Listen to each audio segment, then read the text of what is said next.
Bonjour à toutes et à tous, soyez les bienvenus dans ma chaîne Santé Mon Capital, Sahati Rasmali. Aujourd'hui, je vais vous parler d'un thème très important et intéressant concernant l'influence des médicaments sur la thyroïde, le fonctionnement et le bon fonctionnement de la thyroïde. Comment les médicaments qu'on prend peuvent perturber et influencer le bon comportement de la glande de thyroïde. Comme vous le savez, certains médicaments perturbent le fonctionnement de la thyroïde, alors qu'il y en a d'autres brouillent les résultats des bilans sanguins. Quand vous faites le dosage de TSH ou T3 ou T4, des fois vous trouvez des faux résultats et sans affecter la glande. En fait, les médicaments ne vont pas attaquer la thyroïde, mais ils vont se retrouver dans le sang, dans le foie, et ils vont rentrer en réaction avec d'autres éléments et ils vont faire des réactions bizarres, ils vont fausser les résultats du bilan sanguin, ce qui prête allusion, confusion au résultat final. Quels sont ces médicaments? On va commencer par la première famille, c'est les produits contenant de l'iode. À commencer par les antiseptiques. Les antiseptiques sont des médicaments qu'on utilise à usage local, courant, et ils contiennent beaucoup d'iode. C'est le cas également de l'amiodarone, couramment prescrite pour traiter le trouble de rythme cardiaque. Alors ceux qui ont problème de cœur, donc ils font attention à ce médicament qui contient de l'iode. Puisque l'iode a une dose normale entre 150 et 300 microgrammes par jour, c'est bien, mais au-delà, il commence à faire un effet inverse. Il attaque la thyroïde, il ne la laisse pas travailler. Donc il est bien, on le prescrit dans le cas de hyperthyroïdie, pour calmer un peu la thyroïde. Mais ceux qui ont hypothyroïdie, par exemple, c'est pas bon d'avoir énormément de iode. Il faut que le traitement soit suffisamment lent et régulier pour que l'organisme réagisse, car la thyroïde peut s'adapter à des apports iodés accrus. Et s'il ne dure pas trop longtemps, et si vous êtes sous traitement, lisez attentivement les notices des produits que vous utilisez. En cas de doute, demandez conseil à votre médecin. Faites surtout attention à ce produit-là, l'iode, dans les médicaments.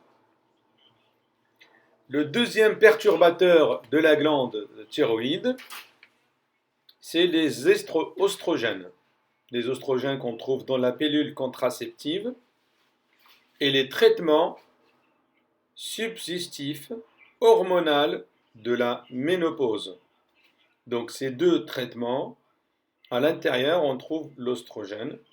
L'oestrogène il modifie le bilan thyroïdien. Pourquoi? Puisqu'il va remplacer les protéines porteurs de la thyroïde T3, la thyroxine T4 et T3, la thyroïdine.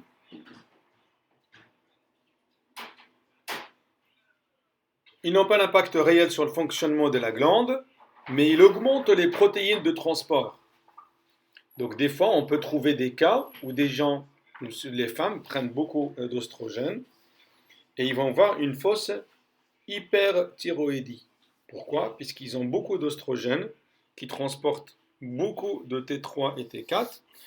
Et la thyroïde, elle va voir qu'il y en a beaucoup de transport, donc il faut qu'on fabrique beaucoup, vu qu'il y a beaucoup de transporteurs par rapport aux transporteurs normaux qu'on a dans le sang. Donc quand il y a beaucoup de transporteurs, donc il faut en fabriquer beaucoup pour suffire la demande. Et qu'est-ce qui va se passer? On va se retrouver avec une suractivation et production de la thyroïde. Elle se met à travailler énormément.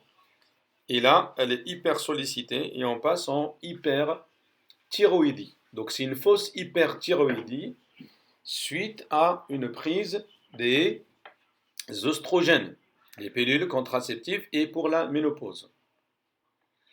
La famille des médicaments suivantes qui perturbent ou influencent la thyroïde sont les glucocorticoïdes. Ils ont un effet inverse, ils diminuent les protéines de transport. Ça veut dire qu'il va en avoir de moins en moins. Donc les glucocorticoïdes, ils font l'inverse de la pilule contraceptive et de la ménopause. Et ils vont nous provoquer le problème de hypothyroïdie, une fausse hypothyroïdie.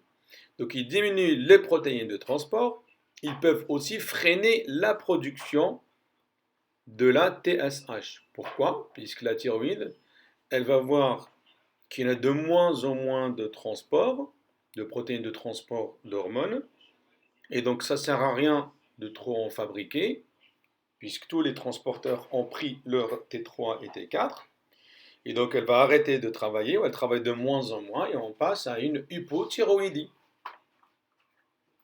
La famille prochaine, et ce sera la dernière famille des médicaments, où on doit faire attention puisque ça perturbe le fonctionnement de la thyroïde, c'est l'interféron peut provoquer des thyroïdites qui cessent généralement à l'arrêt du traitement.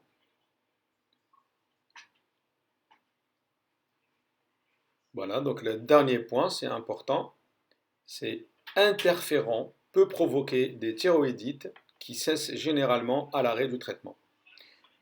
Donc on prend certains traitements et on peut mixer les deux, voire même trois, hein, par exemple. Donc là, on prend à la fois des médicaments qui augmentent le transport des protéines, des hormones et d'autres qui en diminuent. Et on va se retrouver à la fin avec euh, une turbulence, une provocation anormale de la thyroïde et qui va l'empêcher de faire son travail habituel. Voilà. Donc là, c'était tout pour la séance d'aujourd'hui. Donc c'est un petit rappel. Donc n'oubliez pas les médicaments et qui perturbent le fonctionnement de la thyroïde.